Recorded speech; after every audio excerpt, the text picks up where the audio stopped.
ठाणे जिल्ह्यातील दोघींची सतत परदेशवारी.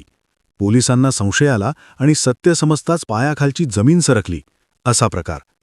नेमकं काय घडलं होतं? या दोघी इतक्या वेळा परदेशात का जात होत्या?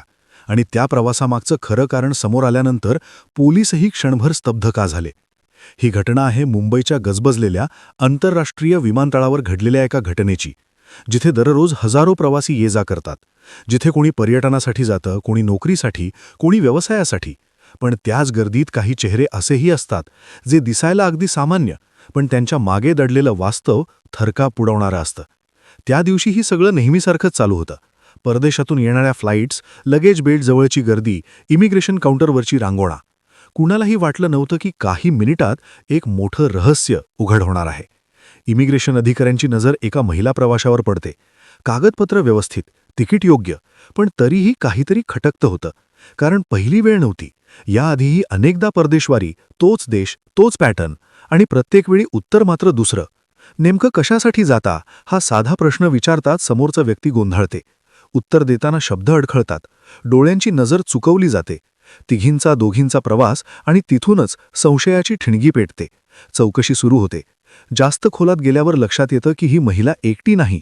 अजून एक महिला, तीही त्याच फ्लाईटने, तीही काही मिनिटांच्या फरकाने. दोघींचा प्रवास, दोघींचं वेळापत्रक, दोघींची परदेशवारी, सगळं जुळत जातं. पोलीस आणि इमिग्रेशन अधिकारी अधिक सतर्क होतात. कागदपत्रांची बारकाईने तपासणी होते.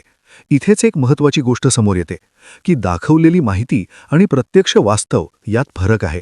काही कागद बनावट असल्याचा संशय बळावतो आणि मग चौकशीचा फास आवळायला सुरुवात होते. परदेशात नेमकं काय काम? इतक्या वेळा जाण्याची गरज का? खर्च कोण करतं? सोबत कोण जातं? प्रश्नांवर प्रश्न विचारले जातात. उत्तर मात्र अधिकच गोंधळात टाकणारी. हळूहळू धागेदुरे उलगडू लागतात. प्रकरण फक्त परदेशवारीपुरतं मर्यादित नाही. याची मुळे थेट ठाणे जिल्ह्यापर्यंत पोहोचतात. एक कार्यालय, एक एजन्सी, कागदोपत्री सगळं कायदेशीर वाटणारं, पण आतमध्ये मात्र वेगळंच चित्र. ज्या महिलांना मदतीचं, उपचाराचं आमिष दाखवलं जात होतं, ज्यांना सोपं काम, मोठे पैसे असं सांगितलं जात होतं, त्यांना खरं काय घडतं याची कल्पनाही नव्हती. पोलीस अधिक खोलात जातात. देशातच नाही तर परदेशातील काही ठिकाणांपर्यंत चौकशीचे धागे पोहोचतात. आफ्रिका, मध्य आशिया, दक्षिण पूर्व आशिया, प्रत्येक ठिकाणी तोच पॅटर्न, तोच प्रकार, आणि त्यामागे तोच गुप्त धंदा. महिलांची निवड, खोटी माहिती, बनावट कागदपत्र, आणि नंतर परदेशवारी. सगळं काही इतकं नियोजनबद्ध की वरवर पाहतात कोणालाही संशय येणार नाही. पण एक छोटी चूक, एक चुकीचं उत्तर, आणि सगळं उघड होतं. पोलिसांना जेव्हा संपूर्ण चित्र समजतं तेव्हा क्षणभर सगळेच शांत होतात. कारण हा प्रकार फक्त कायद्याचा भंग नव्हता, तर महिलांच्या यांच्या शरीराशी, त्यांच्या भवितव्याशी खेळ करणारा होता. आणि अखेर सगळ्या चौकशीअंती जे सत्य समोर आलं ते ऐकून पोलिसांच्या पायाखालची जमीन सरकली. ठाणे जिल्ह्यातून चालवलं जात होतं बेकायदेशीर एक डोनेशन आणि सरोगसीचं आंतरराष्ट्रीय रॅकेट.